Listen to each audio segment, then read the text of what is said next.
What's up, folks? Eddie Carrington, Mayor of Flux City, and this is the 52nd episode of Flux City Weekly. 52 weeks. I can't even believe it myself. I've been able to provide you with a weekly update for a full year, and I just wanted to pause a bit and thank you for spending your time watching my videos, listening to me ramble. For the individuals that have been with me from the beginning, shout out to you.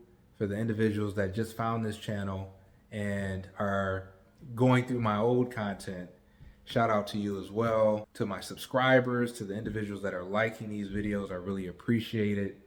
It's not easy getting to a point where you're convincing enough to have the individuals watching your content subscribe to your channel. It sounds simple enough, but it's not easy. And so really appreciate those subscribers that have decided to kind of go along with me on this journey in that capacity, actually being willing to see my videos pop up in your feed and allow the algorithm to recommend videos of mine from the past and my shorts and things of that nature. But I really started this weekly series to hopefully motivate individuals that are considering development as an opportunity for them to build wealth and to make a change in the community that they're either from or that they live in currently. And I'm really hoping that these are working, because at the end of the day, these videos aren't easy to do. It's a lot of time that I need to carve out in order to record, edit, figure out different concepts to hopefully be different from the last to share and talk about in these different videos, to bring more viewers back to my channel and to have the same viewers continue to want to engage and view the content that I'm putting out there. And so not easy to do at the slightest, but we were able to get 52 weeks continuously done, a full year done of Flux City Weekly videos. So really appreciate you guys for chiming in and riding with me the way you've done up until this point. Cabinet delivery, and these are cabinets solely for the 3rd floor only. So we actually would have had these cabinets in the respective units, but since we were behind schedule about 4 to 5 weeks due to the city inspector, we had to put the cabinets down here, and they'll be carted up to the 3rd floor in order for us to eventually get to a point where we can get them installed. But earlier today, the install was started on the 1st level, as you can see behind me, and these guys are doing a pretty good job at getting this installation installed. Eventually, we'll be drywalling the ceiling as well as the utility room, or the services room or area back there. But it is coming along. It's coming along. So as I kind of reflect on the past year, I can't help but just be appreciative of where I'm at this point.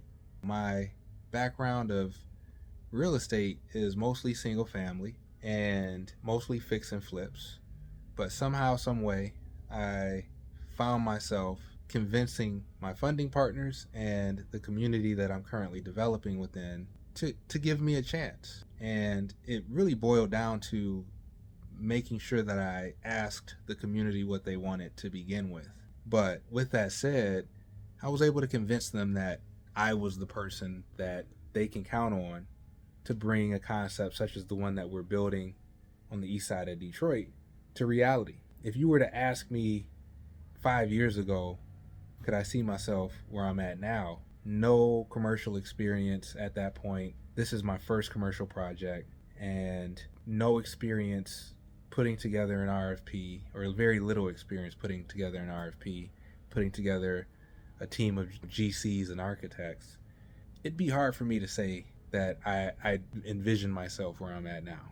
I believe anything is possible, but it would definitely be something that I would probably say no to. Fast forward to 2024, this is where I'm at, right? And at the end of the day, even if 5 years ago me would say no, 5 year ago me still believed in myself enough to push myself beyond the point of where I'm comfortable, right?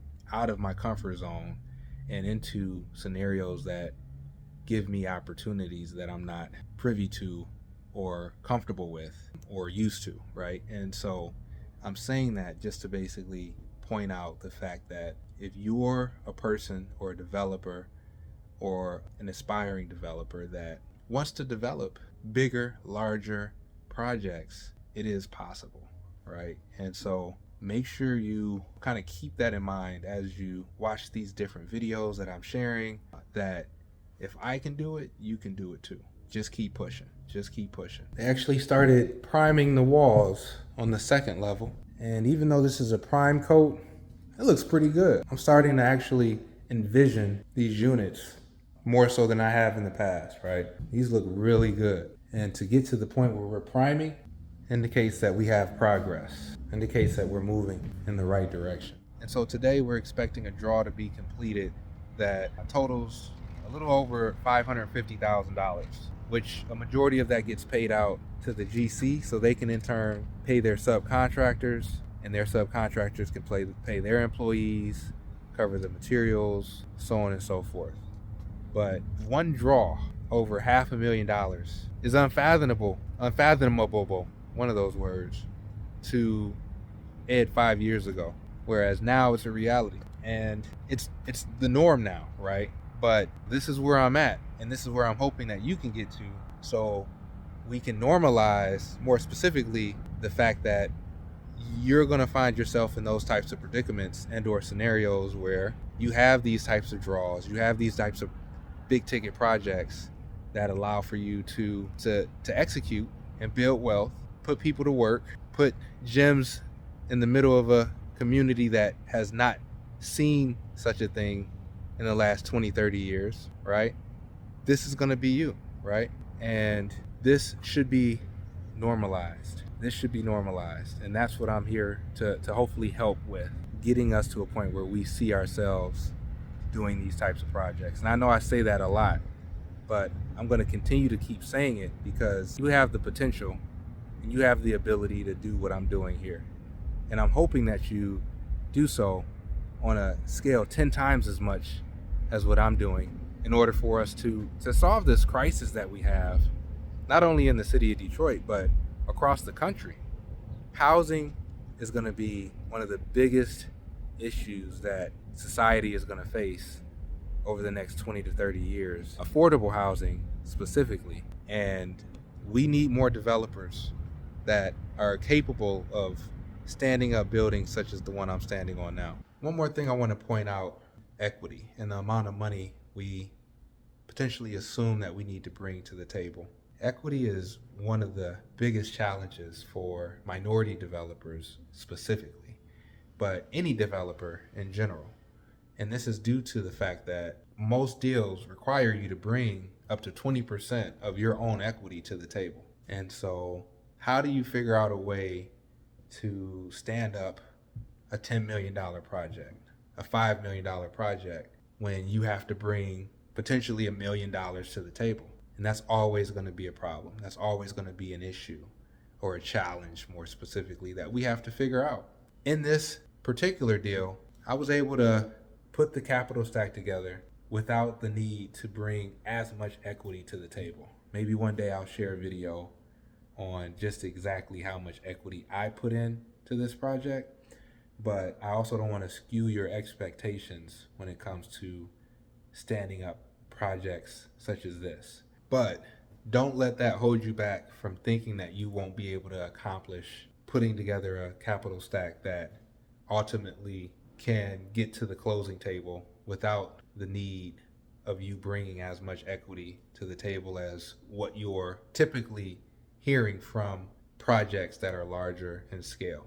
It is possible to alleviate and work around those types of requirements that ultimately get you to a point where you don't need to bring nearly as much equity to the table as you think you would have to out of your own pocket. So that's it for this week's episode of Flux City Weekly. Really appreciate you chiming in as 52 weeks of continuous updates has not been easy. I'm hoping to give you 52 more weeks. I'm hoping to give you more projects, more interesting updates, more educational updates. When I say educational, I'm not an instructor of any kind. I just want to be a motivator to you. I want to be able to get you to a point where you are out there looking at deals, putting together your capital stack, talking to funding partners, talking with the community, and ultimately getting to a point where you're closing on your construction loan. And I want you to invite me to your groundbreaking, right? Those are the types of things that I would love to see from the individuals that are watching these videos. I would love to be at your groundbreaking, and in the middle of your speech, you look over and you see me and you're like, Ed motivated me in so many ways through his YouTube videos. You probably won't spend that much energy and effort writing me into your groundbreaking speech, but at the very least, a head nod to do.